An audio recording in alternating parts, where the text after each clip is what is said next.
Hello అండి, అందరికీ నమస్తే. ఈరోజు రెసిపీ వచ్చేసి కాశ్మీరీ దమ్ ఆలు అండి. ఇది నేను ఎలా తయారు చేస్తానో సింపుల్గా మీకు ఈరోజు చూపిస్తున్నాను. ముందుగా కుక్కర్లో ఆలు అన్నిటిని కూడా ఒక 2-3 విజిల్స్ వచ్చేంత వరకు ఉడికించుకోండి. బాగా మెత్తగా ఉడికించకూడదు.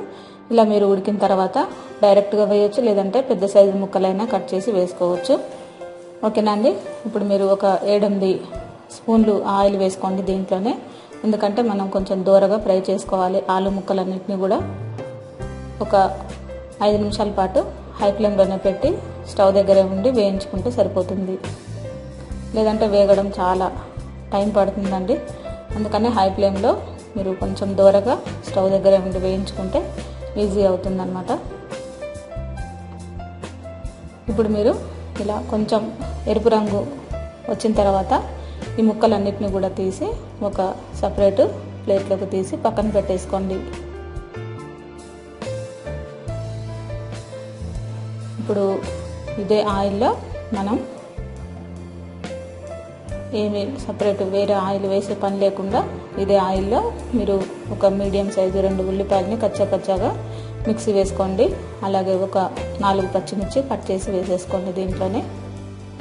ఇది కూడా దూరగా ఫ్రై అవ్వనివ్వండి. ఫ్రై అయిన తర్వాత పసుపు కొంచెం వేసుకోండి. పచ్చివాసన పోయేదాకా కొంచెం ఫ్రై చేసుకుంటే సరిపోతుంది. ఇలా కొద్దిగా ఫ్రై అయిన తర్వాత దీంట్లో కరివేపాకు కూడా వేసేసుకోండి.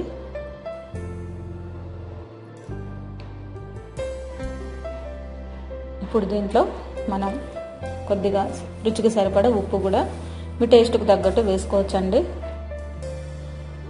ఇలా వేసిన తర్వాత లవంగాలు ఒక 4-5 తీసుకొని, అలాగే దాల్చిన చెక్క ఒకటి వేసేసుకోండి. ఒక మంచి ఫ్లేవర్ వస్తుందన్నమాట దీనివల్ల. అలాగే మీరు అల్లం వెల్లుల్లి పేస్ట్ ఒక 1/2 స్పూన్ వేసుకోండి దీంట్లోనే. 1/2 స్పూన్కి కొంచెం ఎక్కువ వేసుకున్నా ఏం కాదండి అల్లం వెల్లుల్లి పేస్ట్. వేసిన తర్వాత మనం వేయించి పెట్టుకున్న ఆలు ముక్కల్ని దీంట్లోనే వేసుకొని మరికొంత ఫ్రై అవ్వనివ్వండి.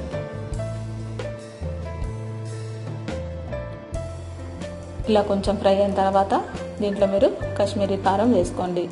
కాశ్మీరీ కారం అంటే కారం ఎరుపు రంగు ఎక్కువగా ఉంటుంది, కొంచెం కారం తక్కువగా ఉంటుందన్నమాట. మనకి అన్ని సూపర్ మార్కెట్లో షాపుల్లో దొరుకుతూనే ఉంటుందండి. ఇప్పుడు మీరు ఒక 7-8 స్పూన్ల పెరుగుని దీంట్లో వేసేసుకోండి. మరికొంత కావాలంటే కూడా కారం వేసుకోవచ్చండి. ఇప్పుడు మీరు దీంట్లో ఒక చిన్న టీ గ్లాస్ అంత వాటర్ వేసేసుకొని ఇది కూడా కొంచెం మనం ఉడికించుకోవాలి ఒక 5 నిమిషాల పాటు. చూసారు కదండి, ఈ విధంగా అయిన తర్వాత కొద్దిసేపు మీరు మరికొంత ఉడకనివ్వండి. రుచికి సరిపడ ఉప్పు మరికొంత వేసాను నేను. ఇప్పుడు మీరు మూత పెట్టేసి ఒక 15 నిమిషాలు లో ఫ్లేమ్లో ఉడకనివ్వండి. ఇలా ఉడికిన తర్వాత చివరిలో కొంచెం గరం మసాలా వేసేసుకొని బాగా కలవనివ్వండి. మంచిగా బాగా కలిపేయండి ఈ మసాలా అంతా కలిసేలాగా. ఇలా కలిసిన తర్వాత దీంట్లోనే కొంచెం జీలకర్ర పౌడర్ కూడా వేసేసుకోండి. ఓకేనా ఫ్రెండ్స్, ఇప్పుడు మనకి రెడీ అయిపోయింది. చివరిలో మీరు పుదీనా కొత్తిమీర కట్ చేసి వేసుకోండి. పుదీనా ఒక అరకట్ట వేసుకోండి, అంటే ఎక్కువ అవసరం లేదండి పుదీనా. కొత్తిమీర మాత్రం ఒక కట్ట పడుతుంది. ఈ రెండింటిని కూడా కట్ చేసి వేసేసుకోండి. ఓకేనా ఫ్రెండ్స్, మీ అందరికీ ఈ వీడియో నచ్చే ఉంటుంది అనుకుంటున్నాను.